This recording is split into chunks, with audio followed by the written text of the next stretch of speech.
Huling Biyernes ng 2025, patay ang isang batang mamamaskulang at estudyanteng nagpapagupit sa barbero nang madamay sa sumabog na imbaka ng paputok sa Pangasinan.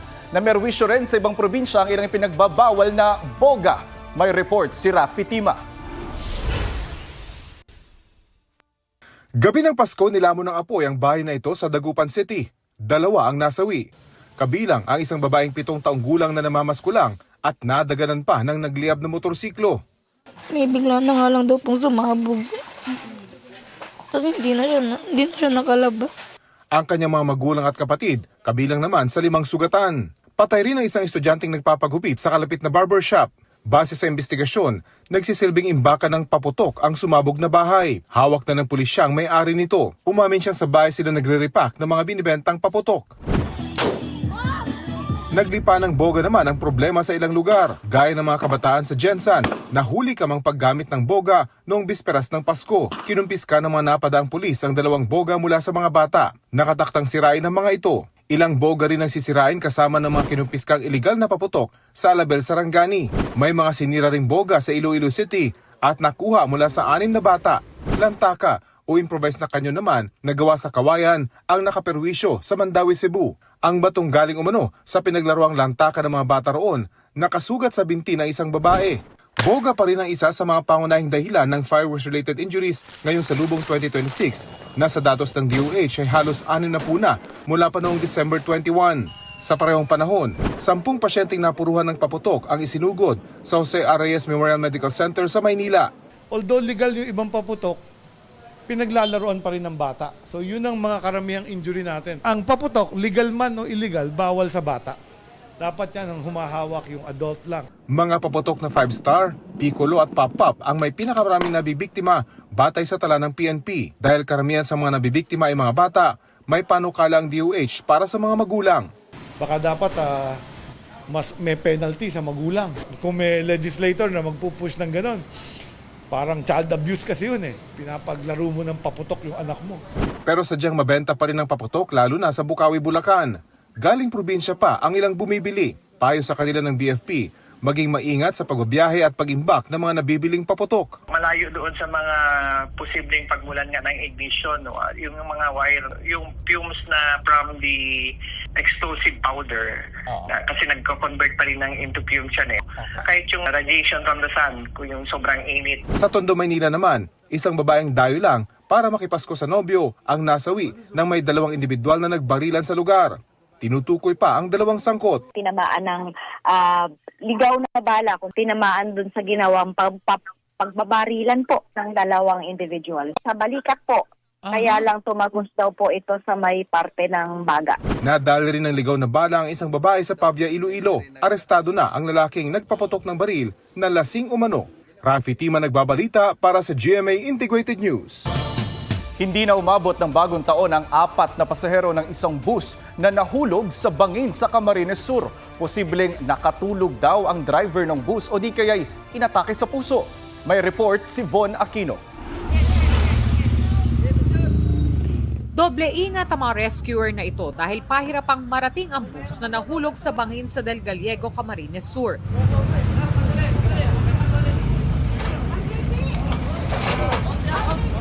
4 na bangkay ang nakuha sa 10 oras na retrieval operation. The rest po na 23 is not injured. Dinala namin sa Maria Elizar Hospital. Kasi galing ito ng Quezon City sa Cubao. Papunta ito ng Gubat, Susugun. Pinakalma ko po yung mga pasahero.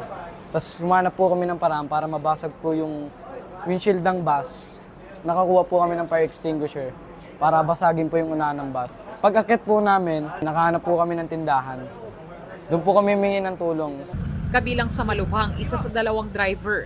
Sa paunang impormasyon, nakatulog umano ang driver. Pero iba ang kwento ng mga pasaherong nakaligtas. Parang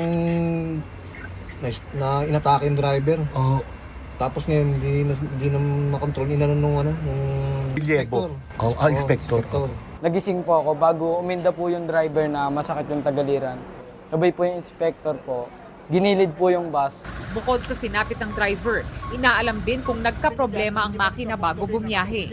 Nag-iimbestiga ng LTFRB at pinagpapaliwanag ang bus company na DLTB.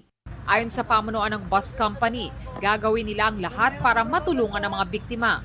Sasagutin din daw nila ang lahat ng gastos. Kawawa si Kuya.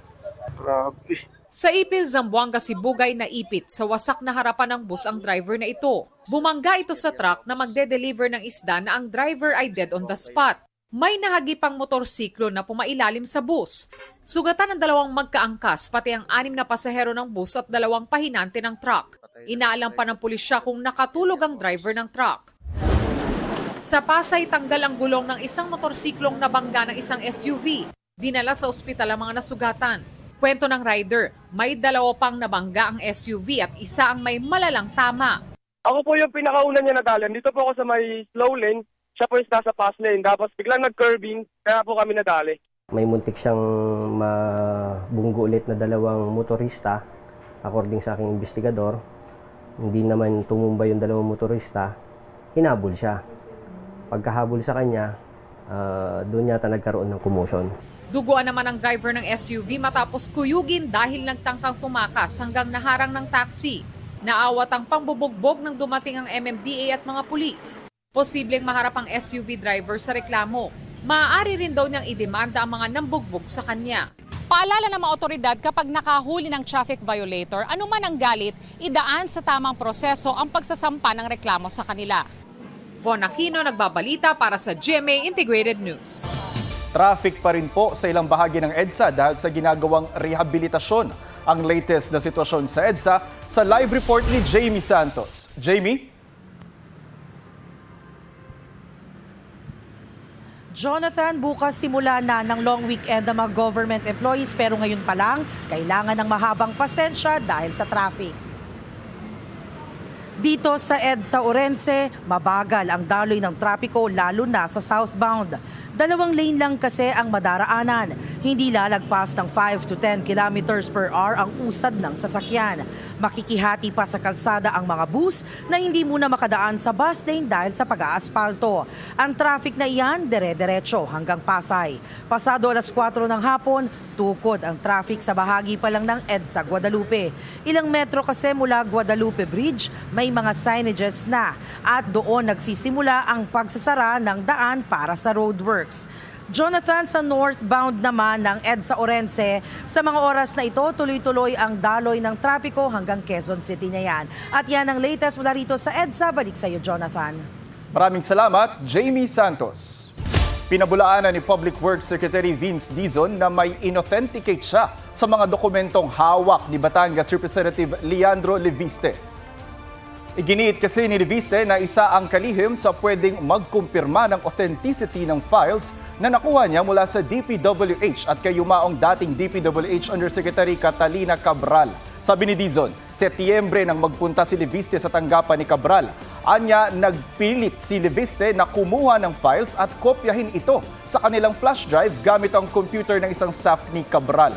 Tumawag daw si Cabral kay Dizon para sabihing hiningi ni Leviste ang mga dokumento kaugnay sa alokasyon ng mga distrito. Hindi raw alam ni Dizon kung anong dokumento ang nakuha ni Leviste. Naipasa na raw ng DPWH sa Ombudsman ang mga file at computer ni Cabral at bahala na raw ang Ombudsman na pag-aralan at i-authenticate ang mga ito. Alinsunod sa subpina, itinanggi naman ni Leviste ang sinabi ni Dizon na puwersahan o manong pagkopya ng file sa kanyang flash drive.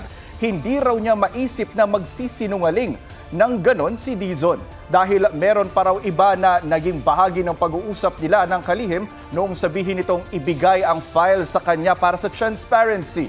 Ilang araw pa lang daw noon sa pwesto si Dizon.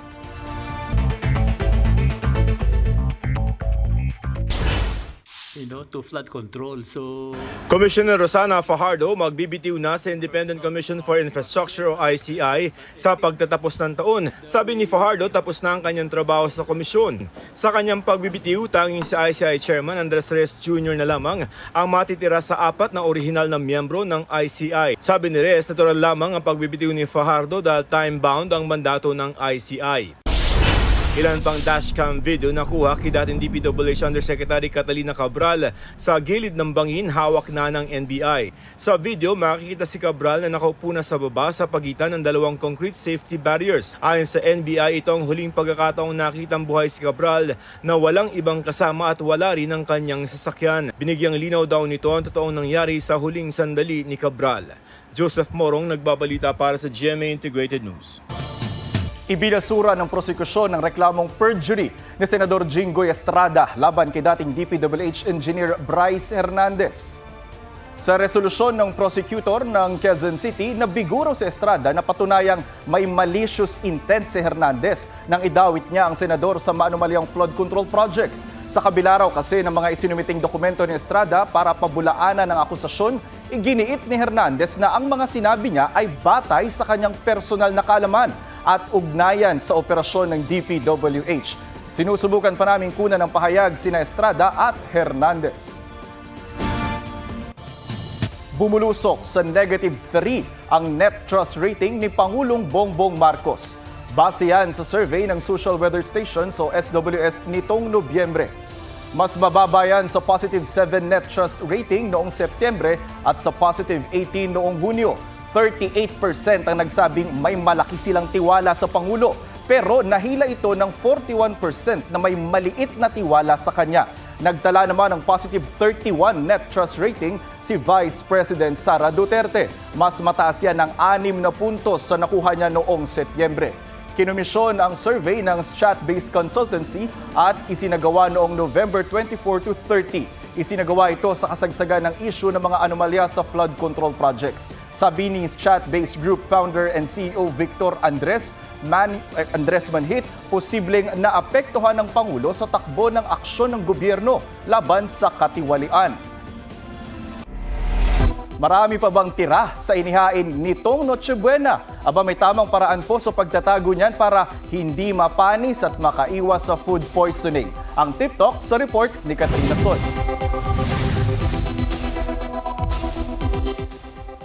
Tuwing Pasko, marami raw talagang maghanda si Adilberto Consuelo para kasya sa buong mag-anak kasama ang 15 apo. Nagsasama-sama kami kahit na naghihirap kami dito, pero may handa kami. Kaya maraming pagkain ang inahanda ko. Mahirap na raw kulangin sa handa. Ang kaso, marami ring natitira. May 3 piraso pa akong ham. Yung scrap ng salmon, meron pa rin. Binalot namin matitira tapos kinabukasan initin namin. Ayon sa isang doktor, dapat maging maingat sa food handling para di mapanisan. Kapag nakakain kasi ng panis, maaari kang ma-food poison na kung di maagapan, posibleng ikamatay. Tandaan po, when in doubt, throw it out. Payo niya, gumamit ng container sa bawat putahe o pagkain na itatabi sa ref. Gumamit din ng serving spoon. Yan ang ginagawa ngayon ni Mindy Ilagan na natuto na raw mula noong magkasakit. Sumakit yung tiyan, tapos dumi ng dumi. Serving spoon po, ilalagay sa isang lalagyan, tapos maglalagay ka lang ng yung kakainin mo lang. Dagdag ni Doc, initin lang daw kung ano ang kakainin muli. Una, huwag nating iiwanan sana yung pagkain sa lamesa ng matagal. Say for example, more than 2 hours, more than 3 hours. Pangalawa, kapag iinitin natin, siguraduhin sana natin na mainit yung gitna, hindi lamang yung gilid. Ngayon tapos na ang Noche Buena, Medianoche naman ang pinaghahandaan. Ngayon pa lang, mabili na ang iba't ibang prutas na patok tuwing bagong taon. Perishable o madaling mabulok ang mga yan. Kaya may payo rin si Doc. Huwag mo nang i-prepare yung mga prutas hanggat hindi niyo kakainin. Kasi mas mabilis masira kapag nababasa na sila or kapag nahati na niya. Ihiwalay yung mga prutas na medyo mabilis yung pagiging hinog. Ilagay sa tamang lugar. Katrina Son, nagbabalita para sa GMA Integrated News. May kanya-kanyang paandar ang mga bihis santang nagdiwang ng Pasko sa iba't ibang panig ng mundo, mula dagat hanggang sa kalawakan. May report si JP Soriano. Puno ng mga surfer ang beach na ito sa Florida. Lahat ready to ride the waves, habang naka-Santa costume. Itinodo pa nila ang pagka-daredevil nang may tumalon from a helicopter. At merong dumating sakay ng sleigh sa beach. Talagang U-tide. At sa gitna ng programa, may hagisan din ng regalo. Ang pagtitipong ito nagsimula noong 2009 bilang isang family outing hanggang naging isang malaking event na abay meron ding mga naka-astronaut costume. Speaking of which, ang mga astronaut na nasa International Space Station bumati rin ng Merry Christmas. Greetings to planet Earth. Literal mang malayo sa mga pamilya. Di sila nakalimot maglagay ng Christmas tree at stockings. At may kasabay rin silang umikot sa ating planeta. Santa himself tinapos na ang kanyang around the world tour para mamigay ng regalo. Mula 1955, taon-taong minomonitor ng North American Aerospace Defense Command ang flight ni Santa. 4 na dekada na ring lumulublog sa nagyayelong lawa ang tinaguriang Berlin Seal sa Germany. Naka-Santa hat pa sila at iba't ibang headdress. JP Soriano, nagbabalita para sa GMA Integrated News.